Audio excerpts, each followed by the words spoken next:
कभी भी आप छप्पन भोग लिए गोवर्धन जी महाराज को अपना भूल जाते हैं। यहाँ पर विचारणीय बात है, श्री कृष्ण से कहा क्या गोवर्धन भगवान दर्शन देंगे, तो भगवान श्री कृष्ण ने कहा हाँ देंगे। और गोवर्धन भगवान के स्वरूप में सभी गोकुल वासियों को दर्शन भी प्राप्त हुए। यही प्रश्न कभी विवेकानंद जी ने किया था श्री रामकृष्ण परमहंस जी के पास जाकर के कि क्या भगवान के दर्शन हो सकते हैं। उन्होंने कहा हाँ हो सकते हैं। उन्होंने द्वितीय प्रश्न करते हुए कहा था क्या मुझे उनसे दर्शन करवा सकते हो, तो आगे से ठाकुर ने जवाब दिया था हाँ वीरेंद्र मैं तुझे उसके दर्शन करवा सकता हूँ। कृष्ण की भूमिका निभाते हुए आज गुरु ने आज वीरेंद्र के मस्तिष्क पर हाथ रखा और उसके भीतर भी उस प्रभु के प्रकाश पुंज को प्रकट कर दिया, ईश्वरीय सत्ता का साक्षात्कार करवा दिया, उसको दर्शन प्रदान किया। और विवेकानंद ने कहा कि मैंने उसको देखा, अनुभूति किया, उन्होंने वर्णित किया God is light, I have seen God। वह परमात्मा ईश्वरीय सत्ता एक एनर्जी है, एक प्रकाश, एक लाइट है और मैंने उसको देखा है। क्या हमारे जहन में यह सवाल नहीं उठना चाहिए? किसी भी स्थान पर खड़े होकर के हम पूजा अर्चना करते हैं, किसी भी इष्ट को अपना भगवान मानते हैं, तो कभी यह भावनाएं हमारे भीतर प्रबल हुई है कि हमने उसको देखना भी है। भगवान श्री कृष्ण का पूजन करते हैं, क्या कभी यह उत्कंठा भीतर पैदा हुई है कि मुझे श्री कृष्ण का साक्षात्कार भी हो जाए, मैं उनके दर्शन को प्राप्त भी कर लो? कभी ऐसा जिज्ञासा पैदा नहीं हुई? और यदि आप लोगों के भीतर इस श्रीमद् भागवत महापुराण की कथा को श्रवण कर यह जिज्ञासा पैदा हो जाए कि हमने श्री कृष्ण का साक्षात्कार करना है, हमने देखना है, तो फिर आप श्री कृष्ण के आगे यही पुकार करेंगे हे प्रभु, यदि आज भी इस धराधाम पर आप मौजूद हो, यदि आप भी आप शक्ति स्वरूप में इन तीनों लोकों में समाहित हो, तो मेरे फिर हृदय में प्रकट हो जाओ, मेरा मार्ग प्रशस्त करो, मुझे अपना स्वरूप दिखलाओ, मुझे अपना दर्शन प्रदान करो। यदि ऐसे भाव, ऐसी प्रार्थनाएं निकलेंगी तो ईश्वर मार्ग अवश्य प्रशस्त करेंगे। प्रभु जरूर आपको राह दिखाएंगे, क्योंकि हम आपके समक्ष यदि प्रस्तुत हुए हैं दिव्य ज्योति जागृति संस्थान की ओर से, जिनके संस्थापक और संचालक परम वंदनीय परम श्रद्धेय हमारे गुरुदेव सर्वश्री आशुतोष महाराज जी हैं, जिनकी अनसीम अनुकंपा करे आज लाखों करोड़ों अनुयायियों ने अपने भीतर श्री कृष्ण की प्रत्यक्ष अनुभूति की है, अपने भीतर श्री कृष्ण का साक्षात्कार किया है, उनके दर्शन को प्राप्त किया है। और आज वह नरेंद्र की मानी दिल विवेकानंद बनकर के मानो गली गली कूचे कूचे में उस ब्रह्म ज्ञान की लौ लेकर के समाज को प्रकाशित करने के लिए निकले हैं। क्योंकि अंधकार में प्रकाश, अंधकार में समाज को यदि कोई प्रकाशित कर सकता है तो वह केवल मात्र ब्रह्म ज्ञान है।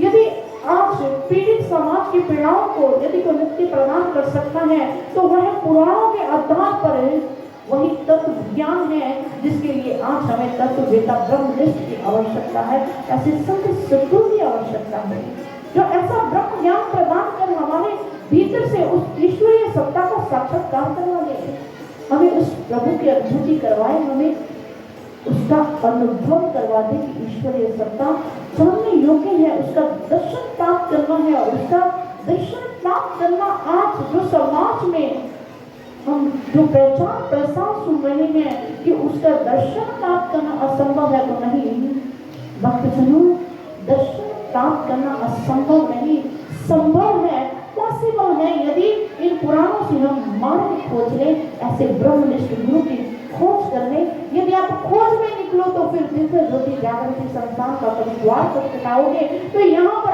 आपको प्रत्यक्ष अनुभूति करवाई जाएगी, ईश्वर का साक्षात्कार करवाया जाएगा। क्योंकि हमारे गुरुदेव अक्सर पुराणों का प्रमाण देते हुए कहते हैं कि प्रत्यक्ष किम प्रमाण, कि जो प्रत्यक्ष अनुभूति हो जाया करती है, किसी प्रमाण की कोई आवश्यकता नहीं रहती। आप लोगों से आज मैं पूछूं कि प्रभु ईश्वर कैसे हैं, आपका क्या जवाब होगा? श्री राम जैसे हैं, भगवान श्री कृष्ण जैसे हैं, श्री हरि नारायण जैसे हैं, महादेव भोलेनाथ जैसे हैं, या दुर्गा भवानी जैसे हैं? यही कहोगे ना, हम पेयर करोगे। लेकिन वो कैसे हैं? यहाँ तो हम वह एक एनर्जी है, वह एक समंदर है, वह सुप्रीम पावर एक शक्ति के रूप में, प्रकाश के रूप में प्रत्येक जीव के हृदय रूपी गुफा में विद्यमान है। जब पूर्ण सद्गुरु का सानिध्य, उनका कृपा हस्त हमारे मस्तिष्क को स्पर्श करता है, वह एनर्जी हमारे भीतर ट्रांसफर होती है। जिस एनर्जी के ट्रांसफर होने से हम अपने भीतर उतर करके उस प्रभु का साक्षात्कार करते हैं, उनकी दिव्य छवि का अवलोकन करते हैं, उनके दर्शन को प्राप्त करते हैं। यही हमारे जीवन का मकसद है, यही इन पुराणों को दिखाया हुआ मार्ग है। इसी मार्ग का आज हमें चुनाव करना है। यदि जिज्ञासा है, आइए आपकी प्रत्येक जिज्ञासा को शांत किया जाएगा और पुराणों के आधार पर मस्तिष्क का हाथ रखकर के ऐसा ब्रह्म ज्ञान प्रदान किया जाएगा कि आप अपने भीतर भी ईश्वर के दर्शन को प्राप्त करोगे। हम आवाहन करते हैं आज इस मंच से आप सभी भक्त जनों का, जिसके भीतर भी चाह है, जिसके भीतर भी जिज्ञासा है, तो आप इस ज्ञान की मांग कर सकते हो। आपकी इस डिमांड को अवश्य पूर्ण किया जाएगा, क्योंकि दिव्य ज्योति जागृति संस्थान के परोधा सर्व श्री आशुतोष महाराज जी ऐसा ब्रह्म ज्ञान प्रदान करने में सक्षम है। जिन्होंने भी उनकी शरणार्थी को प्राप्त किया है, उन्होंने अपने भीतर ऐसी दिव्यता की अनुभूति की है, उन्होंने अपने भीतर प्रत्यक्ष ईश्वरीय सत्ता को देखा है। आज गोकुल वासियों ने यही प्रश्न किया था और श्री कृष्ण कहते हाँ, गोवर्धन महाराज दर्शन भी देंगे और सबको दर्शन भी प्राप्त होते हैं और सभी आज बहुत प्रसन्न है। लेकिन जैसे ही इंद्रदेव ने यह दृश्य देखा, वह क्रोधित हो जाते हैं। उनका अहम जो है, मानो वह एक नाग, एक सर्प की मानी दुखों उठाए चल पड़ता है और आदेश देते हैं मेघों को, अरे जाओ और जाकर के इस गोकुल में ऐसा बरसो कि वहां सब कुछ जल में हो जाए, जलमग्न हो जाए। मेघों ने आदेश को प्राप्त किया और गोकुल के आकाश के ऊपर आज काले घने बादल छा गए, बिजलियां चमकने लगी और मूसलाधार बरसात बारिश शुरू हो जाती है। एक लंबे समय तक ऐसे ही बरसात चलती है, सप्ताह सात दिन व्यतीत हो जाते हैं और आज गोकुल का सारा ही अन्न धन डूबने लगा। गोकुलवासियों ने कहा था ना, हमने तो पहले ही कहा था कि यदि इंद्रदेव रुष्ट हो गए तो वह उत्पात मचा देंगे, वह विनाशकारी सिद्ध होगा। लेकिन वहां पर हमारे प्रभु एक और दिव्य लीला उद्घाटित करते हैं। वह सभी गोकुलवासियों को साथ लेते हैं, सभी गोधन को साथ लेते हैं और अपनी एक छोटी उंगली, दक्षिणी उंगली को ऊपर उठाते हैं और उसी उंगली पर संपूर्ण गोवर्धन को उठा लेते हैं और उसी गोवर्धन की छत्र छाया तले आज सभी गोकुलवासी और गोधन सुरक्षित हैं। जैसे ही गोकुलवासियों ने देखा, अरे हमारे कृष्णा, अरे नन्हे से हमारे कान्हा, और इतनी बड़ी लीला उन्होंने अपनी छोटी सी उंगली पर आज गोवर्धन पर्वत को उठा लिया और हमारी रक्षा की है। वहां सभी नेति कहा उठे और आज इंद्रदेव एकांत देख करके भगवान श्री कृष्ण से भेंट करने के लिए आता है और क्षमा याचना करता है। और उधर नारद मुनि जी का आगमन होता है। उन्होंने देखा श्री कृष्ण को, कहते अरे प्रभु, यदि इन लीलाओं के गुस्से में कंस जी महाराज को पता चल गया ना, तो वो शीघ्र आपका प्रणाम करने के लिए तत्पर हो जाएंगे और व्यक्त हो जाएंगे। आगे से श्री कृष्ण जवाब देते हुए कहते हैं, अरे नारद ऋषिवर, हम तो यही चाहते हैं शीघ्र यह समाचार उन तक पहुंचे।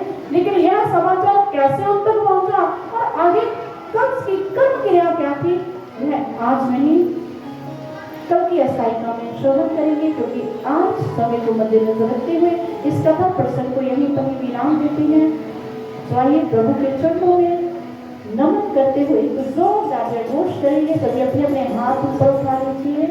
बोलिए श्री रामचंद्र महाराज की, श्री कृष्ण बलदेव की, बंकी बिहारी लाल की, नंद किशोर की, हाथ में चोरी की, सत्य सनातन धर्म की, नीलकंठ आशुतोष भगवान की, श्री सद्गुरुदेव महाराज की, सच्चे दरबार की, जय जय श्री राधे, जय श्री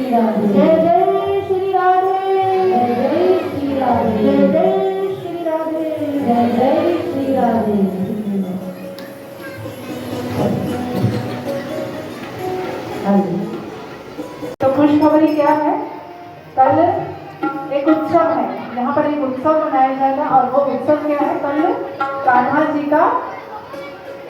का विवाह है। कल कान्हा जी का विवाह उत्सव है।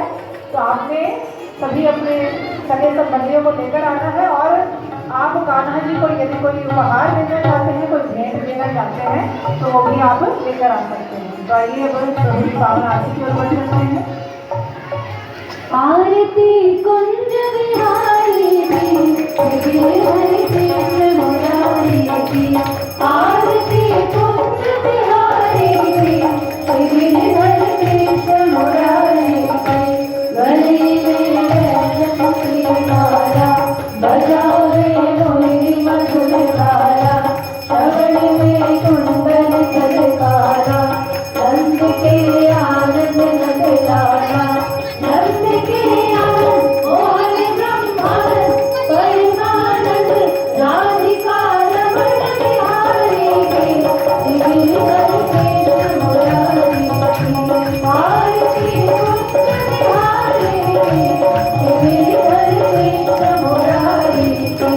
गगन समरंग कांतिकारी, राधिका चमक रही यारी, लगन में लाड़े वनमाली, नमन सिया कसूरी सिया, चंद्र सीधर ललित छवि श्याम प्यारी की, हरि कृष्ण मुरारी की। आरती कुंज बिहारी की हरि कृष्ण मुरारी की। कनकमय मोर मुकुट बिंदे, देवता दर्शन को करते, गगन तो सुमन राज करते, बजे सुर संग मधुर कीर्तन, वाणी संग अतुल रस शोभ तुम्हारी की, हरि कृष्ण मुरारी की। आरती कुंज बिहारी की हरि कृष्ण मुरारी की। जहाँ से प्रकट भई गंगा, सकल मन हारिणी श्री गंगा, स्मरण के होत मोह भंगा, बड़ी शिव से जटा के भी, हरे अंग की चरण छवि श्री वनवारी की, हरि कृष्ण मुरारी की। आरती कुंज